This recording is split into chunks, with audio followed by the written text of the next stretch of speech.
글쓰기에 어떤 틀을 만들어서 정리를 해 나가는 그런 시간을 갖고 있거든요.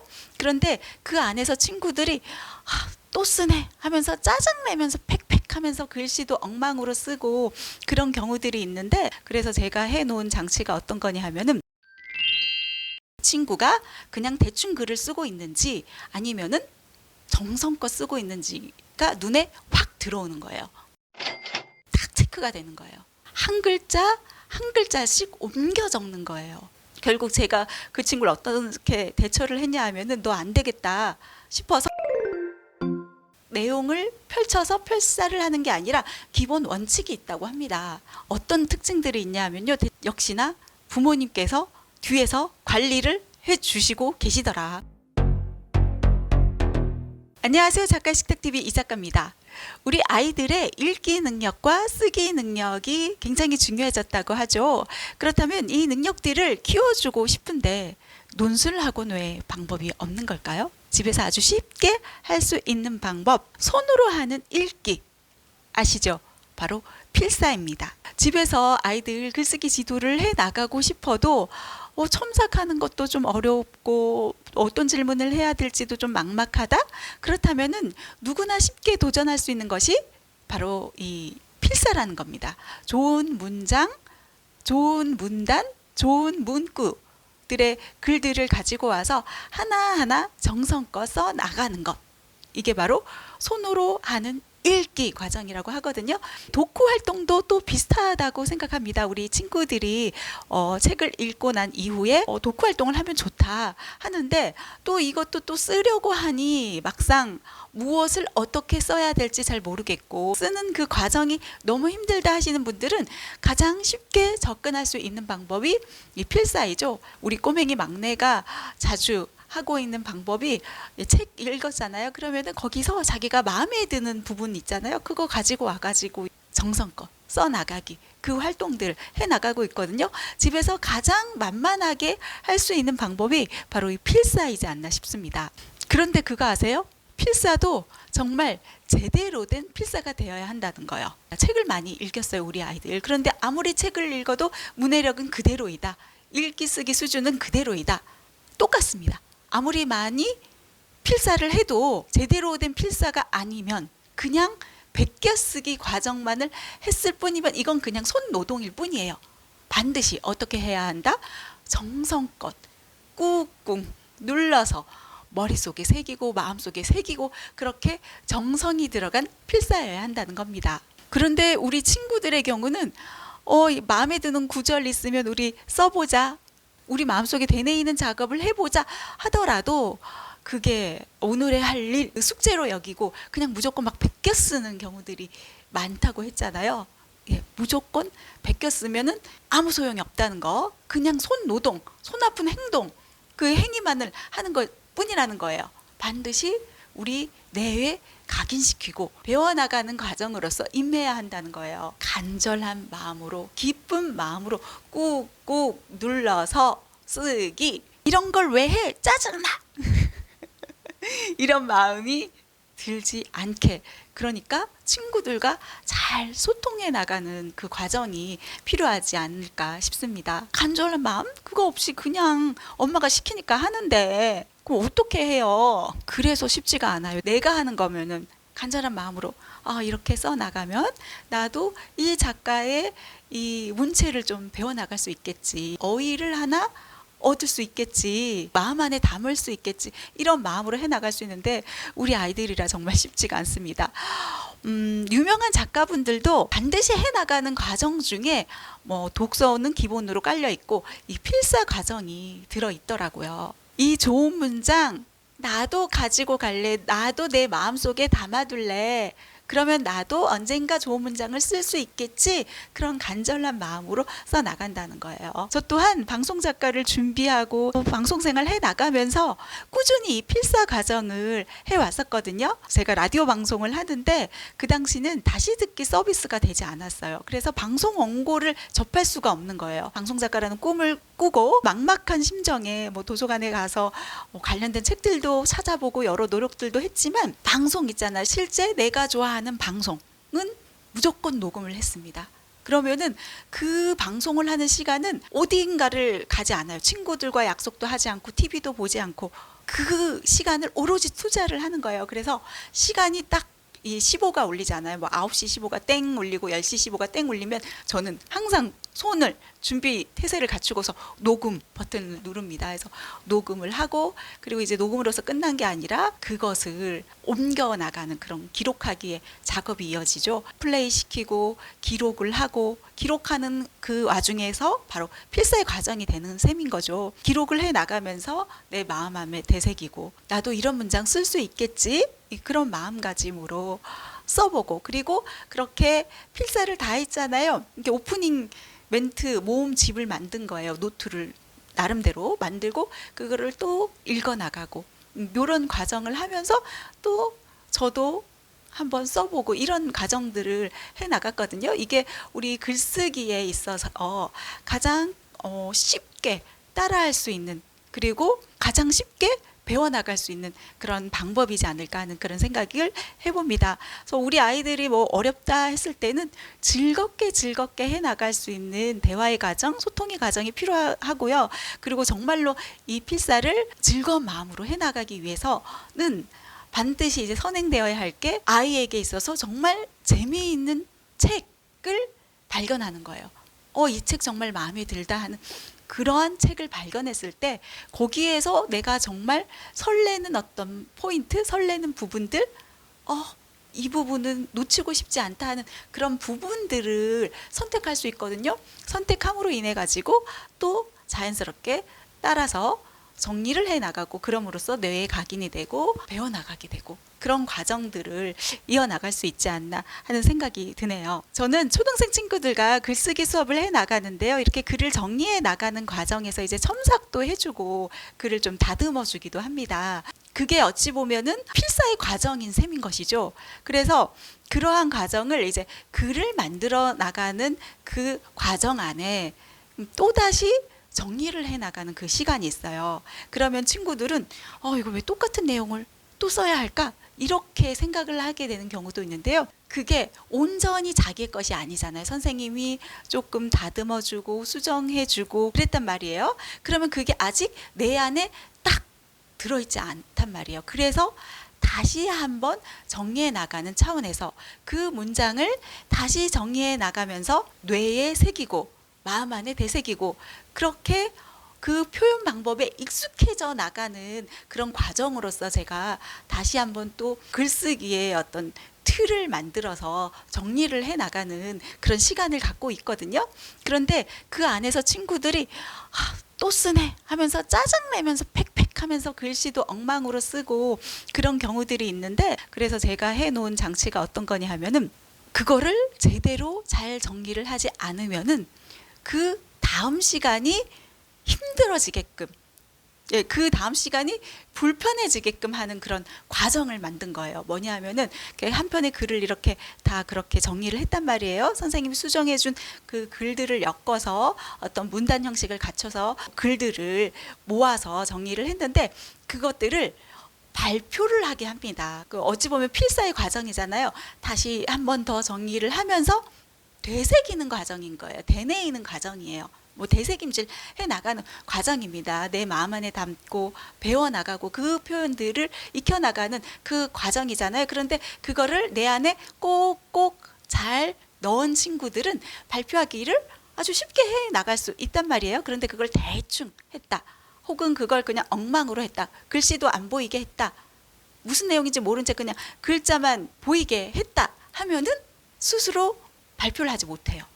어딘가에서 의미가 끊긴 채로 툭툭 끊어지는 발표하기, 정리가 제대로 되어 있지 않다? 그러면은 본인 스스로도 자신의 글씨를 읽어내려갈 수 없어요. 그래서 굉장히 힘들어하거든요. 어찌 보면 왜 똑같은 내용을 반복하나요? 할 수 있지만 이거를 우리 친구들의 특징이 물론 잘해 나가는 성실한 친구들도 있습니다만은 그렇지 못한 친구들도 많고 공부할 때도 단어 외기도 하루 외워가지고 끝 내 것이 되지 않잖아요. 이거를 자꾸 반복해서 나의 단어가 되도록 만들듯이 이런 글쓰기의 표현에 있어서도 어떤 표현법, 어떤 문장 쓰기, 어떤 어려운 단어를 알아가는 그 과정 안에서도 자꾸 반복하면서 글을 써 나가면서 내 것이 되게 하는 그런 과정이 필요하다는 겁니다. 그렇게 친구들과 수업을 하고 있는데 예전에 이제 오프라인 수업을 하면서의 경우였는데요. 그때는 이제 친구들에게 칠판 안에다가 글을 정리하라고 합니다. 그러면 저는 그때 딱 알아요. 이 친구가 그냥 대충 글을 쓰고 있는지 아니면은 정성껏 쓰고 있는지가 눈에 확 들어오는 거예요. 물론 이제 어머님들께서도 판단을 내리실 수 있는 게 친구들 글을 쓰게 하면서 옆에서 이렇게 노트를 들여다보면은 그게 파악이 됩니다. 글을 쓰잖아요. 그런데 이것에 대해서 어떻게 생각해? 이건 어떤 것을 이야기해 주는 걸까? 해서 생각을 물어보는 게 아니에요. 생각을 만약에 물어보는 거라면은 답을 찾아가는 과정 안에서 좀 헤매이기도 하고 시간이 걸릴 수 있잖아요. 그래서 좀 천천히 생각하는 과정도 필요하고 정리하는 과정도 필요하단 말이에요. 그런데 그 과정이 아니라 앞서서 이야기했잖아요. 친구들이 이미 한 차례 그 내용을 선생님과 같이 이야기를 나누고 정리를 했고 그 정리의 과정 안에서 선생님이 좀 더 자연스럽게 그리고 배워가는 과정에서 좀 단어들도 새로운 단어를 써가면서 그렇게 첨삭의 과정이 이어졌단 말이에요. 그것들을 이제 마음 안에 되새기면서 마인드맵을 작성해 나가는 게 이제 그 다음 과정이에요. 저희 수업 하는 친구들 같은 경우는 제 얘기가 어떤 얘기인지 이해가 될 텐데 그렇게 정리를 해 나가는데 또다시 생각을 하는 게 아니라 그 정리된 내용을 그대로 마음 안에 새기면서 머릿속에 되새기면서 써 나가는 과정이란 말이에요. 그래서 그렇게 시간이 오래 걸릴 일이 아니라는 거예요. 한 차례 정리한 내용을 다시 한번 머릿속에 되새기면서 간절한 마음으로 이 표현 기법을 알아가자는 마음으로 글을 써나가기에 뭔가 생각들을 풀어놓거나 뭔가 더듬더듬거리면서 어떤 단어를 써야 될까 어떤 단어가 적절한지를 고민하는 그런 시간이 그렇게 필요하지 않단 말이에요. 그런데 친구가 굉장히 천천히 글을 써나가는 거예요. 물론 시간 끌기용으로 뭐 90분 수업이다 뭐 120분 수업이다 하면은 시간 이거 때워야 돼 해서 천천히 쓰는 꾀를 쓰는 친구들도 있습니다. 그런데 이제 그 친구가 써나가는 그 경우를 보면은 칠판 앞에서 이렇게 글을 써나가는데 글자들이 보이잖아요. 딱 체크가 되는 거예요. 한 글자 한 글자씩 옮겨 적는 거예요. 한 글자 한 글자씩. 예를 들어 볼까요? 예를 들면 나는 오늘 학교에 간다라는 표현이라고 그냥 간단하게 칩시다. 이게 뭐 어렵지 않은 문장이니까 나는 오늘 학교에 간다. 이 문장을 봤을 때 그냥 우리는 쉽게 나는 오늘 학교에 간다. 이렇게 금방 쓸 수 있거든요. 혹은 나는 오늘 학교에 간다. 이렇게 나눠서 쓸 수도 있겠죠. 그런데 이 친구의 경우 하나를 보고서 나는 나 노트를 보면서 노트에 한 번 썼잖아요. 그거를 이제 칠판에다가 정리를 하는데 나 쓰고 는 이렇게 한 글자씩 써 내려가는 거예요. 이게 바로 무엇을 이야기하냐 하면은요, 우리 가짜 독서, 글자만 읽는 친구들의 특징입니다. 책을 읽을 때도 나는 학교에 간다. 이건 그냥 쉬운 예로 제가 생각나는 문장을 이야기하는 것인데 나는 학교에 간다. 그 의미 파악을 하면서 읽어 내려가는 게 아니라 글자 하나하나 글자를 읽고 있는 거예요. 나는 학교에 그렇게 글자 하나하나 글자 단위로 바라보다 보면은 그 의미를 우리는 파악하기 힘들어진단 말이에요. 근데 그 친구가 똑같이 그렇게 글쓰기의 과정에서 는 그렇게 써나가고 있다는 겁니다. 의미 단위로 끊어서 한 문장으로 쓰기. 한 문장이 힘들어요. 문장에 좀 어려운 단어가 있어요. 혹은 문장이 좀 길어요. 그럼 힘들다면 의미 단위로 이제 두 부분으로 끊어서 쓸 수 있고 혹은 세 부분으로 끊어서 쓸 수 있는데 그렇게 의미 내용을 파악하면서 의미 단위로 끊어서 마음 안에 되새기면서 가지고 가야 하는데 글자를 바라보고 한 글자 한 글자 써 나가더라는 겁니다. 결국 제가 그 친구를 어떻게 대처를 했냐 하면은 너 안 되겠다 싶어서 아예 제가 그 옆자리에 가서 읽어줬거든요. 그게 아니라 나는 오늘 학교에 갔다. 이런 식으로 이제 의미 단위로 끊어서 읽고 쓰도록 그런 방법을 저는 활용을 했거든요. 그래서 그런 친구들 같은 경우는요, 부모님께서 받아쓰기를 해줄 것을 강력 추천드립니다. 그 받아쓰기라고 해가지고 무슨 우리 초등학교 1, 2학년 때 왜 초등학교 1, 2학년 때 뭐 단어들 있잖아요. 뭐 맞춤법을 체크하는 그런 받아쓰기, 어려운 받침들이 나와 있는 그런 받아쓰기가 아니라 친구들에게 문장 단위로 끊어 읽으면서 써나가게 하는 그런 활동들을 해나가는 거예요. 그렇게 하면서 의미 단위로 이 친구들이 잘 파악해 나갈 수 있도록 부모님께서 의미 단위로 끊어서 읽어주는 그런 받아쓰기를 하면은 이게 맞춤법도 이제 교정이 되는 그런 효과 있고요. 그리고 친구들이 그냥 글자 단위로 바라보는 그 세상을 좀 벗어나게끔 의미 단위로 이렇게 모여서 하나씩 하나씩 채워가고 그거를 받아들이고 알아가면은 이렇게 쉽게 전달받을 수 있구나라는 것을 알게 된다는 거예요. 제가 좋아하는 김교수의 세 가지라는 유튜브가 있는데 기록친구 리니님께서 나오셨더라고요. 기록친구 리니님 같은 경우도 인스타 워낙 유명하시잖아요. 좋아하는데 그때 거기에 출연하셔가지고 그 기록친구 리니님께서 그런 말씀을 하시더라고요. 이렇게 필사에 대한 이야기를 하시는데 책을 필사를 하잖아요. 그러면 책에서 좋아하는 내용을 이제 발췌하고 필사를 한단 말이에요. 그런데 그냥 내용을 펼쳐서 필사를 하는 게 아니라 기본 원칙이 있다고 합니다. 그게 바로 일단은 완독을 하는 거라고 해요. 책을 일단은 완독을 하고요. 맥락 흐름의 내용을 파악하는 그런 요약하기 과정 안에서 필사를 해나가고 있다라고 말씀을 하시더라고요. 저는 여기에서 정말 이러니까 기록친구 린이구나 하면서 정말 박수를 쳤는데요. 예, 그냥 베끼기 필사를 하는 게 아니었다는 겁니다. 옆에 이제 김익환 교수님께서도 놀라워하시면서 정말 제대로 된 필사를 하고 계시네요 하고 말씀을 해주시더라고요. 그냥 베끼기 필사가 아니라 고난이도의 필사를 하고 계시더라고요.